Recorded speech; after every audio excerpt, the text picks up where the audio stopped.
Hey guys, what is up? Got my Chessnut app here. I'm going to try and play a game now on chess.com using the app. Now it works on the tablet, it works on the phone as well. So I've literally got my board here, it's not even plugged in. I'm not going to try and film the board because that's not very good on camera, is it? So hopefully what I'm going to be able to do is do a screen recording of what's going on my phone, and then hit play game. And in fact, no, it's not play game, it's online. I want to play online chess.com. You're going to try and connect me. Okay, so there we go. I'm in on chess.com. It's actually making me log in, so I'm going to log in now.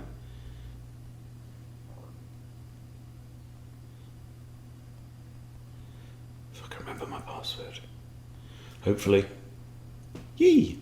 Right, so this is it. So I'm going to, and so I mean, I don't know if you can see this on camera, but it's like, oh, you'll be able to see it on the screen recording now. It's like a chess.com mini interface. It's like the chess.com app. I'm going to choose a 15+10 game, and that's it. Is it, hang on, yeah, 15+10 rated, and let's go. It's checked the network connection, it says starting soon, 15+10, and we are away. And it looks like I have the black pieces against the 16-24. So now I can abandon that and spin the board around, and we have opponent playing pawn to e4, as shown by the little green lights on there. So I'm going to play e5. Now I should probably have my phone here because that is also my clock. I need to know how much time I've got left. Okay, so I can see the moves on the phone and also coming through. I can see that my move has registered on chess.com, but the opponent is taking time. He's obviously never seen the trick move e5 in response to e4. Okay, he's brought out his knight. I know exactly what I'm doing. I can play quick. And we have the Italian game with bishop to c4. Okay, we'll go Rousseau. And he's accepted the Gambit. There we go. Got myself a pawn. No, I haven't. He's got himself a pawn. Okay, Rousseau Gambit accepted. Push the pawn. So this is almost identical to the Vienna Gambit accepted, apart from that bishop that is out on c4. He retreats. Now, it's tempting to go straight after the bishop with d5, but then that opens you up to queen h5 check. So we're going to do this first. The advantage of bringing the knight out to f6 is it also supports the d5 push. There's currently previously, without the knight there, the d5 push would be supported only by the queen. Okay, now he's pivoted his knight round again in front of his king to e2. So there's no reason not to push d5, annoy that bishop. He's either going to drop back to b3 or he's going to come forward to b5. He's come forward to b5. If he wants to take that knight, happy days, I don't mind that at all. Obviously now I can recapture the pawn. By the way, I've had a fiddle with my lighting. I've also got my mic a bit closer now as well, so we could do a late night ASMR chess setup if you want. Okay, so I'm quite happy with it. I mean, look, I've got all the centre. My knight is technically pinned, yes. Should I grab the pawn? It comes with development. Grab pawn. Why not? I'm on 1409, he's on 1524. The one thing this doesn't teach you to do is remind you to hit your clock. So this is one of my over-the-board weaknesses. Completely forgetting to hit my clock. But it doesn't matter because I rush anyway, so I have plenty of time left. Usually when I lose the game. Having said that, well, I've lost two. I've lost 2, 1, 2, drawn 1, I think, is the current score. OTB. But I'm liking this. I've got both knights out in natural positions. I've got my bishop out. I've got 2 pawns in the centre, whereas white has 0. And yes, he is a 1624. I'll try the specs of intelligence, see if that helps. Oh, yes, that's much better. Okay. I'll put my phone over here. Okay, and he castles.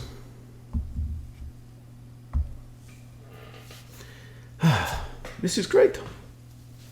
Right, okay, he's castled, he's castled, he's castled. So my instinct is always just to long castle when that happens, and it's probably not the best instincts in the world. So what I'm thinking now is it's time for the dark squared bishop to come into the game, and there's really only 2 squares. There's c5 or there's d6. c5 pins white's f-pawn. d6 looks at the corner at h2. So it's more of a kind of a checkmating idea. Some people might also be tempted to try and push the bishop away. I'm not sure about that. I think I'd like to get my king out of the way, actually. So I think it's bishop first. And what we may do after this as well is actually analyse the game after the event. So I'm loving his lack of development. If I hit that bishop, he may just trade it off. Now, because you see, this bishop right now is so weird, you know, looking at an actual bishop instead of just some pixels. If he trades off that bishop, and I say recapture with the b-pawn, I don't dislike that position.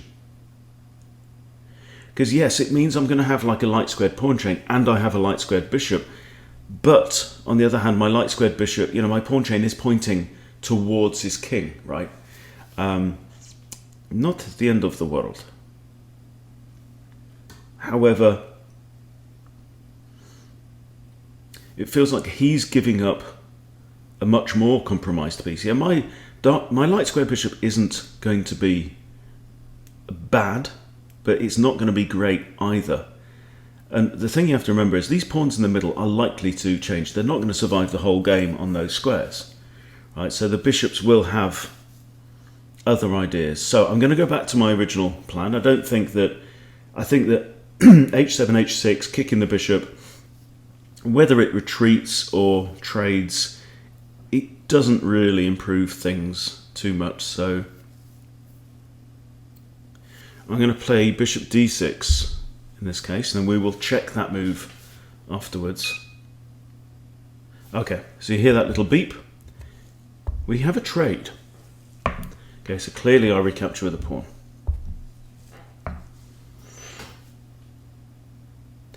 And I have captured towards the centre. So the situation is I now have an isolated a-pawn, which is defended by the rook.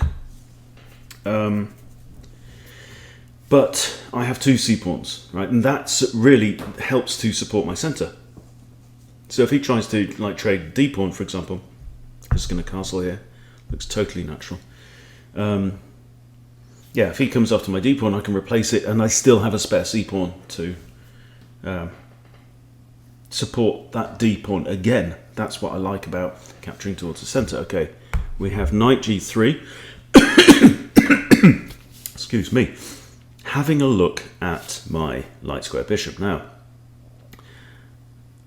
This light squared bishop, as we've said, because of this pawn chain down the middle, it ain't the most, you know, it's not my star piece. So a couple of ideas come to mind. Okay, so a couple of candidate moves. One is to capture the knight with my DSB.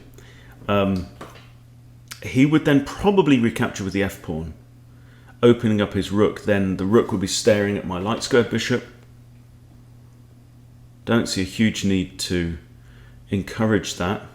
Another idea is to play my light square bishop to g4 and attack the queen. Now he could then move his knight backwards to e2, which means he's gone nowhere, but neither really have I. But next my queen wants to come forward to d7 as well. But if I do that, what if he pushes f3? I can take.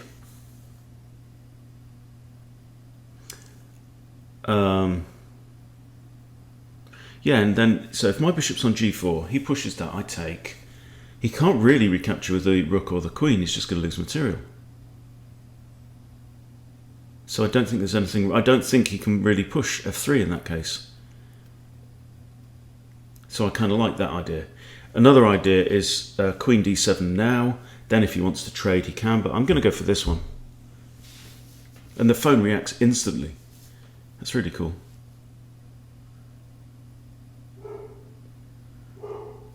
This is a huge turn on. It really feels like we're playing grown-up chess. Proper over-the-board chess. 3D is such a different experience. The weird thing is, I played chess on a board for the first, majority of my life, And yes, since then I've played 10,000 games using pixels. I think he's figuring out that f3 takes. He doesn't want to take back with the pawn. That would be horrible. He can't take back with the rook or the queen because he's going to lose material. So now what's he going to do? He either has to bring the queen out into the board. Now the queen could come out to a4 and attack the pawn on c6 that's currently undefended. But then I just push queen d7, kind of pinning my own pawn, I guess. Or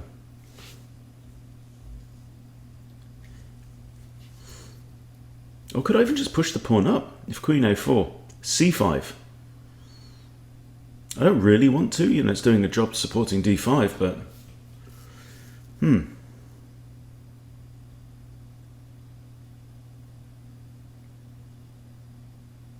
So the board here is not plugged in. It's charged itself up. Okay, we have this move. This is what we expected. Okay.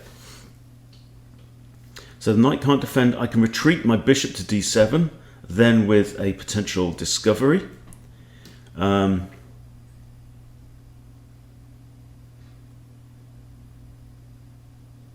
can lift my own queen. I'm going to lift my queen to d7. My queen is actually defended, so the pawn is not pinned, right? I can still push c5. If she takes me, I recapture with my light squared bishop, and we still have a preferable position.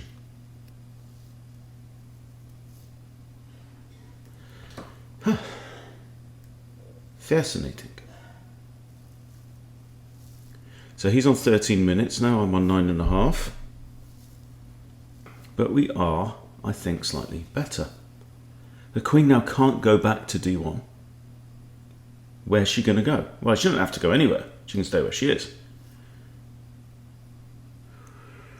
So, do we have attacking ideas? This knight's actually doing a reasonable job defending the dark squares. The knight on g3. But I've got my bishop on d6 is great. Happy with him. He's doing sterling work. Okay, we have knight a3. What the huh? Now this knight can't move forward because those light squares are covered by pawns. What's your game, hey? What you doing? Can't move my a rook, it's defending the pawn. I'm not going to take that knight with my bishop, hell no. Nah. Can't play knight h5 because knight just takes. Is there an argument for Harry time? I don't know. h5, h4. Annoy the knight, kick the knight away. I mean, it weakens me, but look at White's position, his dark squared bishop is completely imprisoned by his own dark squared pawns. His queen's doing nothing on the side of the board, you know, accompanied by her horse. The only piece that's doing any kind of heavy lifting right now is that knight. Now I also have knight h5 as an idea. Right? And I can't draw you the arrows to show you knight h5, you have to figure it out. Yeah, like me. And this is what's good about it. See, I also have maybe ideas about dropping my bishop into e2 is something I might like to, if he puts a piece on a light square, I might want to use that diagonal and fork. But I can't because of that pesky horse. So we're going to go Harry time. Pawn to h5. Phone's picked it up.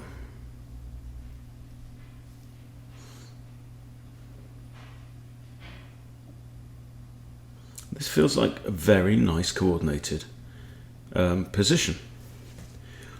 The computer may object to pawn h5, but I'm not playing a computer, I'm playing flesh and blood. Now this knight can't retreat to e2 because I just take it with the bishop. So if I hit that, if I get h4 in, right, which makes me think he's probably going to have to push h4 himself, which removes one of the defenders of the knight. If I get h4 in, he can't go h5. Yeah, it's Yasmin's birthday, we know that. He can't go knight f5, he can't go e4. If he can't go back to e2, because I just take it. So he's going to be forced back to h1. And that then creates a big liability on the h2 pawn. So I think he needs to push h4 himself now. No, he's not. He's moved his knight back. Oh, so this is... Okay, now this makes sense. So knight a3 was a path to c2, knight c2.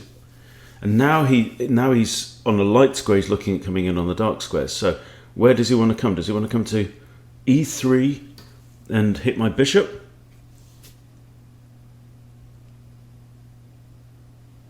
Well, he can. I'm going to go Harry 5, Harry 4. Now, he may attack my bishop. If he does, I will seriously consider capturing the knight. Okay, knight retreats to h1. Okay, he's figured that out. Okay. I now have potentially bishop takes h2 with check. Problem is king just takes the bishop. And where's the continuation for? I don't know.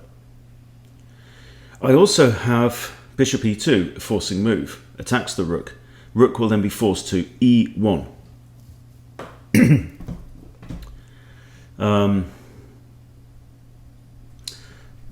Notice the knight on c2 is defended. The queen is currently undefended. My queen is still defending the c6 pawn. I could drop my queen back to e8, then up to e5, and that's a checkmate threat. So if I do queen e8 now, what's he going to do? Is this too slow? Does he have a resource? Can he turn around and... I don't know. I'm kind of running out of time anyway, thinking all this through. Opponent's on 11 minutes 20. I'm on 6.5 minutes. So we best shake a leg. So I came back. Okay.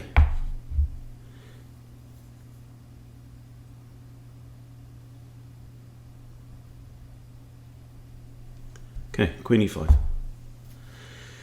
If he takes the bishop, knight recaptures, because I can't capture on h2 with checkmate immediately because the knight will defend. Okay, so here we go. And that, to me, is a weakening move. Right, so we have takes, and then I can't take again with the queen. But what I do have potentially is ideas of like bishop h3, force the rook away, and then trying, if I can get my queen into f3, g2, and mate him that way.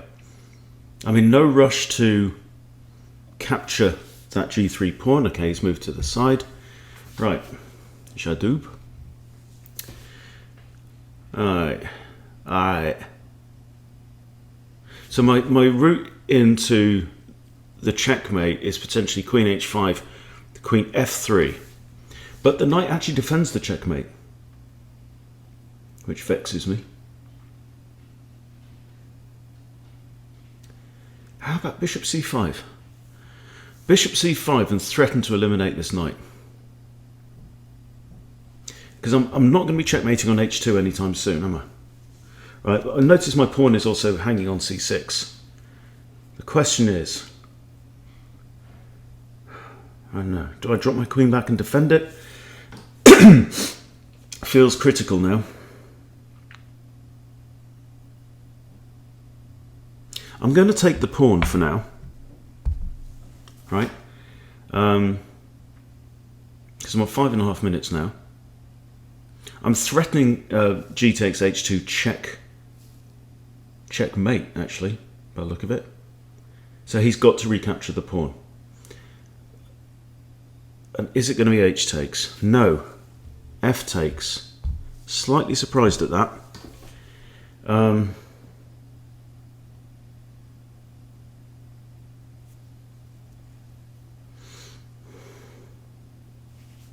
Okay, I'm going to go after the knight with my knight. Also opens up the rook on the f-file. I'm going to play this more like a 10-minute rapid now. If knight takes, I recapture with the bishop. And we really have peeled this bugger open, haven't we? Also, I have bishop c5. Bishop c5, yeah, it's vulnerable because queens can take on c6. Okay, we have knight takes. Okay, bishop takes. And you can pick up the piece and knock the other piece out of the way like you would on a regular board as well. Doesn't really matter how you do it. I've noticed that all my notifications are coming up on the thing. I'll probably crop them off for you. You don't need to see every WhatsApp notification coming through. But I feel like we've got this bastard on the ropes. I do. Welcome to Hunty's World of Pain, World of Pain. Right, okay, we have d3. Now I can't capture here because my queen will hang. But I am tempted to push. I also notice bishop f3 hits the knight. Not much gained there, though. But it might allow my queen to come into f2 and mate on, well, f2, take the rook. If I push this pawn, bishop takes, and I've just allowed his bishop into the game. This is not good. I'm going to play that bishop c5. No, that just drops a piece because I get forked after d4. Right, so I'm going to bring my queen across. f5, queen f5. Takey, takey. I don't care. You know, opening up this middle now.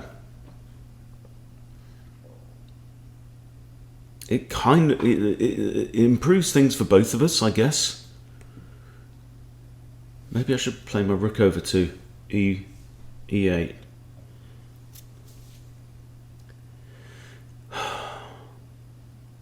Okay, bishop here. All right. Okay, so he's got bishop and queen looking at this A point. I'm not concerned that these pawns do not matter too much. Okay, let's put the bishop here. And now I'm threatening to come in. Queen h3, queen g2 as mate. Rook can't block on e2 because bishop takes rook. Knight now comes here. Okay, so he's stopping my queen from coming in. Right, desperate times. I can capture on d3.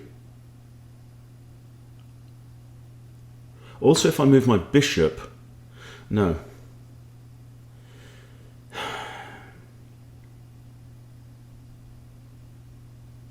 Four minutes.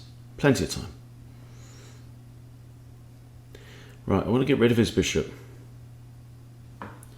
So I'm thinking, is c5, d4? No. Bishop takes g3. Pawn takes.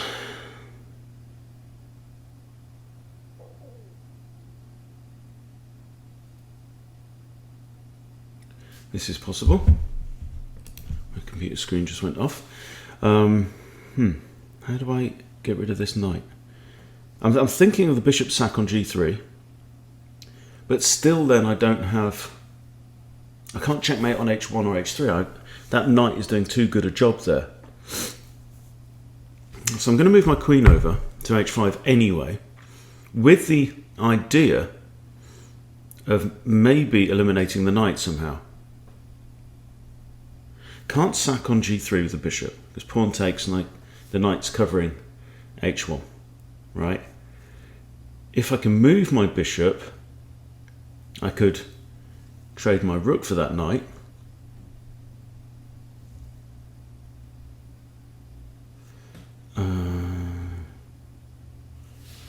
Right, he's now gone 10 minutes. I'm on 3:26, so I need to have my next moves in mind. Bishop sack on g3, pawn takes. Right, it's taken here.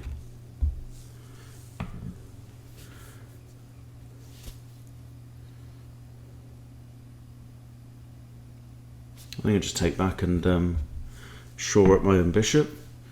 Material is still equal. I still have the bishop pair. Opponent is still on the ropes, and finally he takes on c6. Okay, material is no longer equal. But my bishop and my pawn are quite happy there. My rook wants to play a part. Now what is the win here?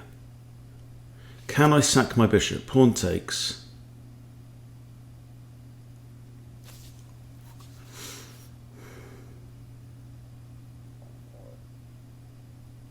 Okay, I'm going to play bishop out here. Now he could take with a knight, but I think that is pretty bad for him. So my intention is rook takes f2. Then I restore my bishop to f3 and try and come in with an unstoppable mate. However, he does actually have queen takes e4 now, which is what he plays. Of course he does. Okay, so I'm gonna proceed, eliminate the knight. I think bishop. Oh, I've got a hanging rook. No, I've hung my rook on a8. But if queen takes rook, I just drop my other rook back, so I'm going to lose a rook on the next turn anyway. Question is, what's it going to be? If bishop takes rook, I play rook f8. If queen takes a8, I drop my other rook back to f8. Okay, he's taken there.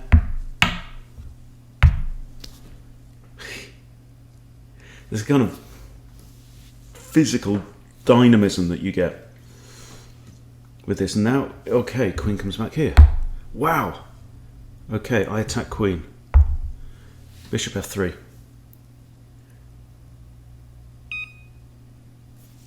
Check. I care not. 3 minutes 13. So I'm using my increment now. How about, can I do like rook f6, rook h6 to support the queen up the h file? Could work. No, well, no, the bishop takes it currently, as things stand. Now, queen h3. If he can't capture my bishop on f3, queen h3, how does he stop it?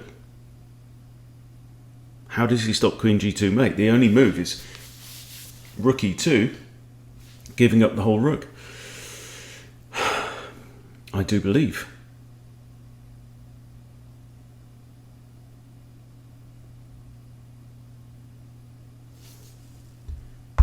Bishop retreats. Oh, his queen's covering the h3 square. You cow. Well, get out of there then. I play my queen to h3, then my bishop goes back to f3.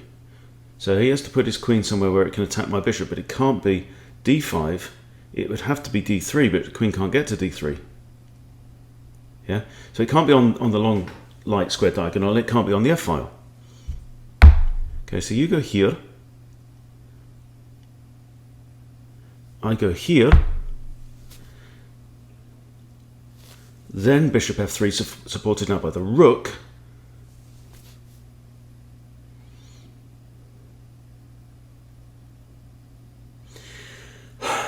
It really, I'm finding it hard to describe what is so different about this way of playing.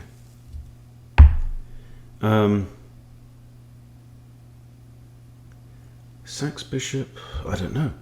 What's your idea? Sax bishop king takes. Oh, forcing a trade of queens, okay. Ha! Got you rattled, didn't I? Got you rattled, son. Okay, of course. Right, and now we have to reassess. I did not consider that. Okay, let's take stock. I think I'm down 2 pawns.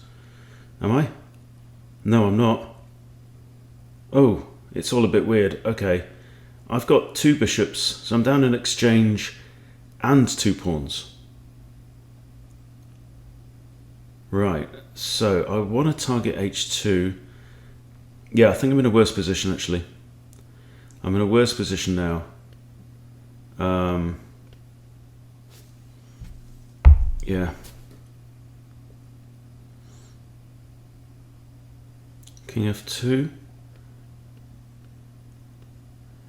But I have the bishop pair.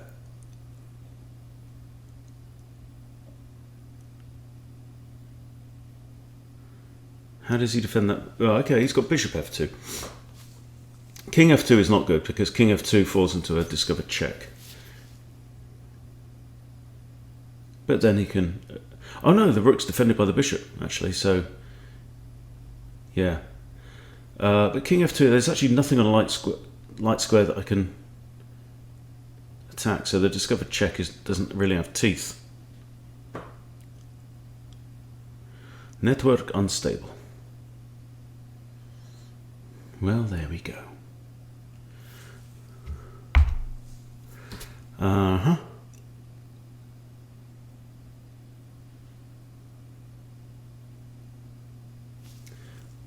Okay, well, it's not actually under threat. So can I come back and... No, I can't play bishop e7. King g8. Well, king g8, king f7, bishop e7, attack the pawn. If the pawn advances, the other bishop gets it. So this is all right. He's on 8 minutes, I'm on 2.5. But we have an increment, so...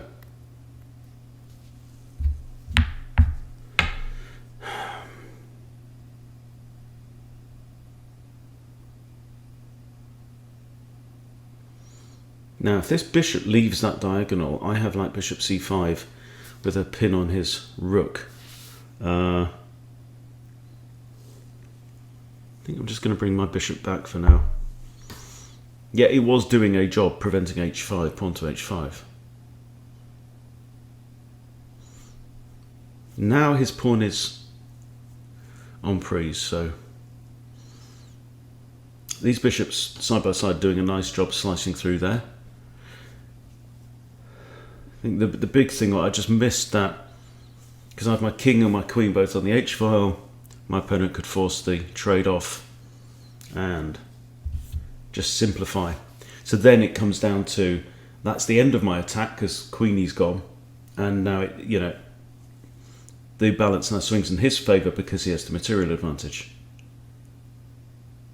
So these 2 pawns now on the queen side could, his 2 extra pawns, his A and B pawns, could prove to be quite decisive. However, my bishops are quite powerful. Okay. Right, let's take the pawn.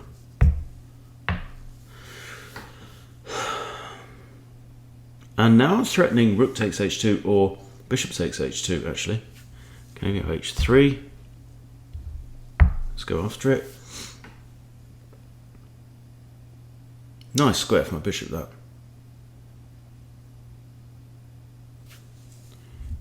King advances, okay. Rook back to h5. If I can check the king, then he could just block with a rook. No, he can't. Bishop takes. So that's the idea. Check the king, force him away from h3.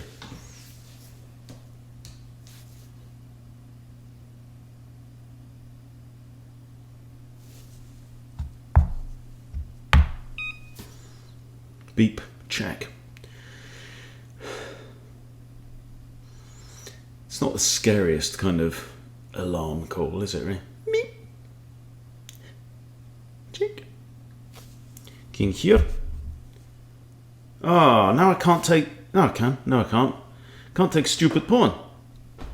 Because I have one attacker. Sheesh. Right, throw in another check just out of spite. Oh, hello. That's interesting. But now the king can go back to g2.